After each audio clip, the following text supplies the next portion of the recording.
ಮಾತಾಡಿದ ನಂತರ ಅವ್ರು ಕೊಡ್ತೀವಿ ಅಂತೇಳಿ ಹೇಳ್ತು. ತಾವು ಮಾತಾಡ್ರಿ.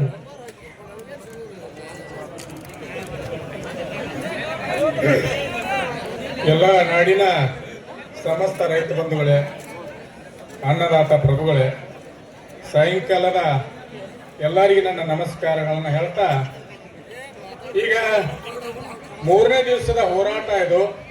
ಕೊಡಪ್ಪ. 3ನೇ ದಿವಸದ ಕಬ್ಬು ಬೆಳೆಗಾರ ಹೋರಾಟ ಇದು. ಮೊದಲನೇ ಕಂತಿನ ಹಣ 3,500 ರೂಪಾಯಿ ಕೊಡಬೇಕು. ಹಿಂದಿನ ವರ್ಷದ್ದು ಲಾಭ ಬಾಳ ಉಂಡರಿ, ಕನಿಷ್ಠದಾಗ 500 ರೂಪಾಯಿ ರೈತರಿಗೆ 2ನೇ ಕಂತಿನ ಹಣ ಕೊಡ್ಬೇಕಂತೇಳಿ ಹೋರಾಟ ಪ್ರಾರಂಭ ಆಗಿದೆ. ಆದ್ರೆ ಸಕ್ಕರೆ ಮಂತ್ರಿಗೆ ಸುದ್ದಿ ಆಗೈತಿ, ಮುಖ್ಯಮಂತ್ರಿಗೆ ಸುದ್ದಿ ಆಗೈತಿ, ಇಡೀ ರಾಜ್ಯದ ಸರ್ಕಾರಕ್ಕೆ ಪಕ್ಕ ಟೇಬಲ್ ಹೋಗೈತಿ. ಆದ್ರೆ ಮಾತಾಡಬಾರ್ದು, ಯಾರು ಸೈಲೆಂಟ್ ಆಗ್ಬೇಕು. ವಿಷಯ ಗಂಭೀರ ಐತಿ. ಕಬ್ಬು ಬೆಳೆಗಾರರಿಗೆ ನೀವು ಸೈಲೆಂಟ್ ಆದ್ರೆ ಅಂದ್ರೆ ವಿಷಯ ನಿಮಗೆ ಕಿವಿ ಒಳಗೆ ಕರೆಕ್ಟ್ ಆಗಿ ಹೋಗ್ತೈತಿ. ಯಾಕೆ ರೇಟ್ ಕೇಳಾಕ್ತಿದೀವಿ, ಎಷ್ಟು ಕೇಳಾಕ್ತಿದೀವಿ, ಹೆಂಗ್ ಕೇಳಾಕ್ತಿದೀವಿ ಅನ್ನೋದನ್ನ ಪ್ರತಿಯೊಬ್ಬ ಕಬ್ಬು ಬೆಳೆಗಾರರಿಗೆ ಅರ್ಥ ಆಗ್ಬೇಕು. ನಾವು ರೇಟ್ ಏನ್ ಹೇಳಾಕತ್ತೀವಿ ಅಂದ್ರೆ ನೀವು ಅರ್ಥ ಮಾಡ್ಕೋಬೇಕು. ಅಂದಾಜು ಮಾತಾಡುವಾಗ ಯಾವಾಗೂ ಏನೋ ಮಾತಾಡುವಾಗ ಅದಕ್ಕೆ ಸ್ಪಷ್ಟತೆ ಇರಬೇಕು, ಅದಕ್ಕೆ ಸೀರಿಯಸ್ ಆಗಿರ್ಬೇಕು. ಅನ್ನ ಮಾತಾಡ್ಬೇಕು.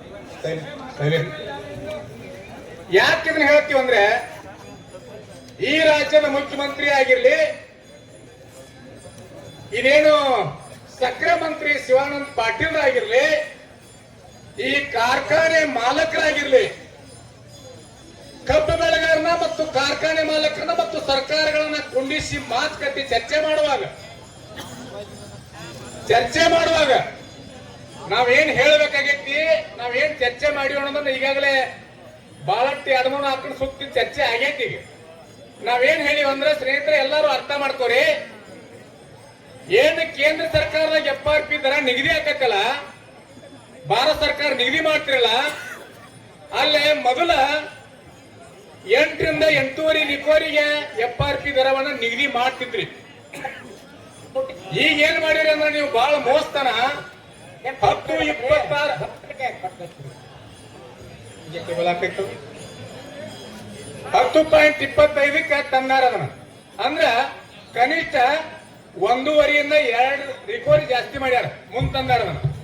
ಅಲ್ಲಿ ಏನಾಕೈತಿ ಮೋಸ ಅಂದ್ರ, ಈಗ ಮಾತಾಡ್ಬೇಡ್ರಿ, ಈಗ ಏನಾಗೈತಿ ಮೋಸ ಅಂದ್ರ 1 ರಿಕೋರಿಗೆ 350 ರೂಪಾಯಿ ಆಕೈತಿ.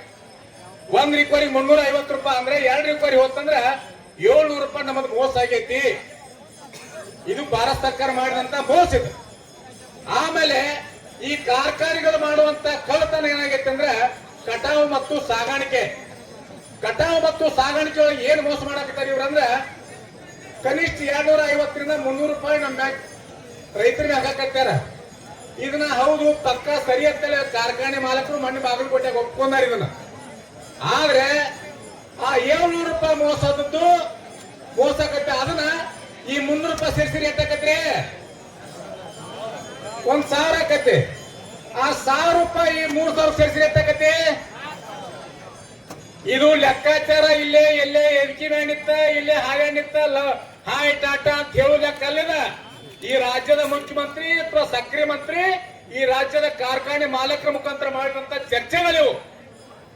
ಇಟ್ಟಾದ್ರೂ ಕೂಡ ಮೋಸ ಮಾಡುವಂತ ಕಾರ್ಖಾನೆ ಮಾಲಕರಿಗೆ ಇವತ್ತು ರೈತರು ಏನ್ ಮಾಡಾಕತ್ತೀವಿ, ಮತ್ತು ನಾವು ಸಣ್ಣವರಾಗತ್ತೀವಿ, ಮತ್ತು ನಾವು ಹಿಂದಕ್ಕೆ ಬಂದೀವಿ. ಏನಿಲ್ಲ ಹೋಗ್ಲಿ, ನೀವು ಮೋಸ ಮಾಡ್ಯಾರೆ, ಎಷ್ಟೋ ತಿಂದರೆ ನಮ್ಮ ಮೋಸ ಮಾಡ್ಯಾರೆ ಹೋಗ್ಬರ್ಯಾಕ. ಆದ್ರೆ ಈ ವರ್ಷದ ಮೊದಲೇ ಕಂತಿನ 3,500 ರೂಪಾಯಿ ಕೊಡ್ಲೇಬೇಕು ಅಂತೇಳಿ ಹೋರಾಟ ನಡೆದೈತಿ. ಹೌದಲ್ರಿ? 3,500 ರೂಪಾಯಿ ಕೊಡ್ಲೇಬೇಕು ಮೊದಲೇ ಕಂತಿನ. ಆಮೇಲೆ ಹೋದ ವರ್ಷದಿಂದ ಕನಿಷ್ಠ 500 ರೂಪಾಯಿ 2ನೇ ಕಂತಿನ ಕೊಡ್ಬೇಕಂತೇಳಿ ನಮ್ಮ ರೈತರ ಒತ್ತಾಯ ಐತಿ. ಅಷ್ಟು ಕೊಡ್ಲೇಬೇಕಂತೇಳಿ ಒಂದು ಕಂಡೀಷನ್ ಈ ಹೋರಾಟ ನಡೆದೈತಿ.